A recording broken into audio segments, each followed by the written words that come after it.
జ్యోత్స్న చంప పగలగొట్టి జ్యోత్స్న అసలైన వారసురాలు కాదు అని కార్తీక్ చెప్పేసిన దాసు. ఇది ఎలా జరగబోతుంది అని తెలుసుకోవాలి అనుకుంటే కనుక ఈ ఎపిసోడ్ని అయితే పూర్తిగా చూడండి. ఎపిసోడ్లోకి వెళ్ళిపోతే ఇంకా డాక్టర్తో మాట్లాడిన తర్వాత జ్యోత్స్న ఇంకా బయలుదేరి ఆలోచించుకుంటూ నడుచుకుంటూ బయటకు వస్తుంది. ఇదేంటి, డాక్టర్ గారు నిజమైతే బయటికి చెప్పట్లేదు, నా రిపోర్ట్స్ అయితే మ్యాచ్ అయ్యే అవకాశమే లేదు, మరి మ్యాచ్ అయినాయి అని అబద్ధం చెప్పాల్సిన అవసరం డాక్టర్ గారికి ఏంటి? అసలు డాక్టర్ గారితో ఎవరు అలా అబద్ధం చెప్పించారో నాకు అర్థం కావట్లేదు. ఒకవేళ నేనే సుమిత్ర కూతురునా అయ్యే ఛాన్సే లేదు, ఎందుకంటే వాళ్ళకున్న మంచి మనసులో 10% కూడా నాలో లేదు. కాబట్టి నేను సుమిత్ర దశరథల కూతుర్ని కానే కాదు. అంతా మా గ్రానీ లాగానే నేను కూడా అంత కన్నింగ్, కాబట్టి నేను ఖచ్చితంగా పారిజాతం మనవరాళ్లే అని చెప్పేసి తన మనసులో అనుకుంటూ బయటికైతే నడుచుకుంటూ వస్తుంది. బయటికి నడుచుకుంటూ వచ్చేసరికి జ్యోత్స్న కార్ దగ్గర దాసు అయితే వెయిట్ చేస్తూ ఉంటాడు. దాసును చూసి ఒక్కసారిగా షాక్ అయిపోతుంది తన కార్ దగ్గర జ్యోత్స్న. నాన్నేంటి ఇక్కడికి వచ్చాడు? ఈ దాసుగాడు తప్పించుకొని శివనారాయణ ఇంటికి వెళ్తాడనుకున్నాను, లేదంటే కనుక బావ దగ్గరికి వెళ్తాడనుకున్నాను, తిరిగి నా దగ్గరికే వచ్చాడేంటి? నేను నీ నుండి తప్పించుకున్నాను చూడు అని అంటానిక. సరే చూద్దాం ఏమంటాడో అని చెప్పేసి బయలుదేరి వెళ్తుంది జ్యోత్స్న అయితే. ఏంటి నాన్న, నిన్ను అంత సేఫ్గా ఉంచితే నువ్వెలా తప్పించుకున్నావు? నిజం చెప్పేశావా శివనారాయణ తాతకి, లేదా బావకు చెప్పేశావా అని చెప్పేసి జ్యోత్స్న అయితే అడుగుతూ ఉంటుంది. లేదమ్మా, నేను మాట అంటే మాటే, నీకు మాట ఇచ్చాను, నేను చెప్పను, నువ్వు దీప జోలికి వెళ్ళొద్దు అని నేను నీకు ఆల్రెడీ చెప్పాను. కానీ నువ్వు నా మాట వినకుండా దీపని చంపడానికి, కడుపులో ఉన్న బిడ్డతో సహా చంపడానికి ప్లాన్ చేసి రౌడీల్ని పంపించావు. ఆ విషయం నాకు తెలియదని నువ్వు అనుకుంటున్నావా? ఇందుకే నేను మాట తప్పి నీ గురించి నిజం బయట చెప్పడానికే నేను రౌడీల నుండి తప్పించుకొని వచ్చాను అని దాసు చెప్పడంతో ఒక్కసారిగా దాసు కాళ్ళ మీద పడిపోతుంది జ్యోత్స్న. నా కూతురువైన నువ్వు నా దగ్గర బ్రతకడానికి అలవాటు పడమ్మా, ఎప్పటికైనా నా దగ్గరికి రావాల్సిందానివే. నువ్వు నా కాళ్ళు పట్టుకున్నా వేళ్ళు పట్టుకున్నా ఈరోజు మాత్రం నేను నిజం చెప్పి తీరాల్సిందే అని చెప్పేసి ఇంకా దాసు అయితే అంటూ ఉంటాడు. అప్పుడే ఇంకా కార్తీక్ అయితే ఎంట్రీ ఇస్తాడు. ఏంటి మరదలా, ఏంటి మేడం గారు, దాసు మావయ్య కాళ్ళు పట్టుకుంటున్నారేంటి, అంత అవసరం మీకేమొచ్చిందో అని చెప్పేసి కార్తీక్ అయితే ఎంట్రీ ఇస్తాడు. దాంతో కాళ్ళ మీద పడిన జ్యోత్స్న లేచి ఒక్కసారిగా నుంచుంటుంది. నువ్వేంటి బావా ఇక్కడ అని చెప్పేసి సీరియస్గా అడుగుతూ ఉంటుంది. అదేంటి, మా ఆవిడ్ని నేను హాస్పిటల్కి తీసుకొచ్చాను, ఆ మాట నేను అడగాలి, నువ్వేంటి హాస్పిటల్ దగ్గర? ఆల్రెడీ అత్తకి ట్రీట్మెంట్ స్టార్ట్ అయింది కదా, నువ్వెందుకున్నావు ఇక్కడ అని చెప్పేసి అంటూ ఉంటే జ్యోత్స్నకి ఏం సమాధానం చెప్పాలో తెలియక అలా షాక్ అయిపోయి చూస్తూ ఉంటుంది, ఏమీ సమాధానం చెప్పకుండా. అప్పుడే ఇంకా దాసు మాట్లాడుతూ ఉంటాడు.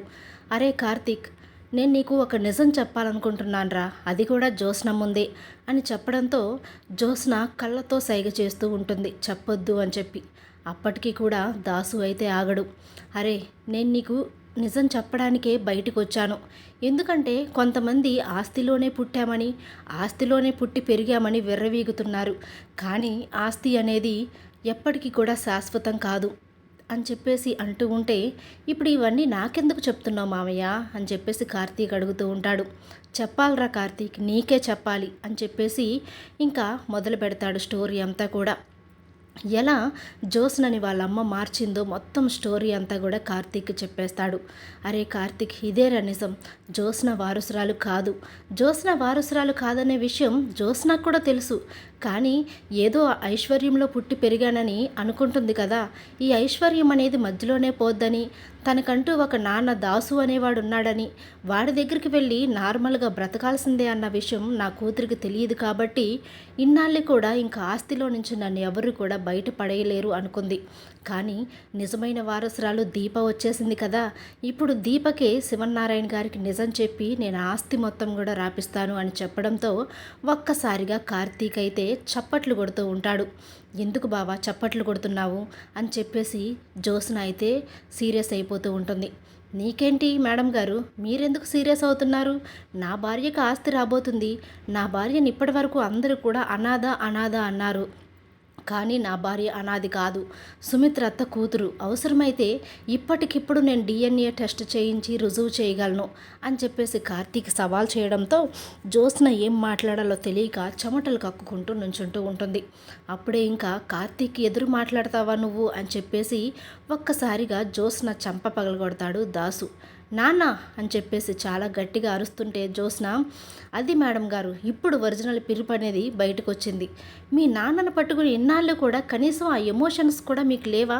నా కన్న తండ్రి వచ్చాడని మీకు తెలిసి కూడా ఎలాగ ఉండగలిగావు నువ్వు అని చెప్పేసి కార్తీక్ అడుగుతూ ఉంటే, బావా, ఎప్పటికైనా సరే నా కన్న తల్లిదండ్రులు దశరథ సుమిత్రలే, ఈ దాసు కాదు అని చెప్పేసి దాసు మొహం మీదే చెప్పేస్తుంది జ్యోత్స్న.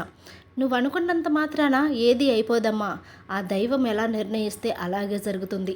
నేను మళ్ళీ చెప్తున్నానమ్మా, నువ్వు ఆస్తి మొత్తాన్ని కూడా వదులుకొని నా దగ్గరికి రావాల్సిన దానివే, ఏ రోజుకైనా సరే నా గూటికి చేరాల్సిన పక్షివే అని చెప్పేసి దాసు చెప్పడంతో ఛీ అని చెప్పేసి అక్కడి నుండి కొట్టేసి వెళ్ళిపోవడానికి ట్రై చేస్తుంది. హలో మేడం గారు, రిపోర్ట్స్ ఎలా మ్యాచ్ అయినాయా అని డౌట్ వచ్చి హాస్పిటల్కి వచ్చారా మీరు అని చెప్పేసి కార్తీక్ అయితే ఇంకా కోపం అయితే ఎక్కువ చేస్తాడు జ్యోత్స్నకి. అదేంటి ఇలా అడిగాడు అంటే, బావే డాక్టర్ గారితో అబద్ధం చెప్పించాడా రిపోర్ట్స్ మ్యాచ్ అయినాయి అని చెప్పేసి జ్యోత్స్న అయితే ఆలోచిస్తూ ఉంటుంది. అప్పుడే అయితే చిటికేసి, మేడం గారు, నేనే డాక్టర్ గారితో అలా చెప్పమని చెప్పాను. నీ రిపోర్ట్స్, నేను దాసు కూతురుని కదా, రిపోర్ట్స్ ఎలా మ్యాచ్ అయినాయి అని తమరు షాక్ అవుతున్నారేమో. రిపోర్ట్స్ మ్యాచ్ అయ్యేలా చేసింది నేను, డాక్టర్ గారికి చెప్పించింది డాక్టర్ గారితో నేను అని చెప్పడంతో జ్యోత్స్న షాక్ అయిపోతూ ఉంటుంది. అంటే బావకి నిజం ఎప్పుడో తెలుసు, కానీ నా దగ్గర నాటకాలు ఆడుతున్నారు.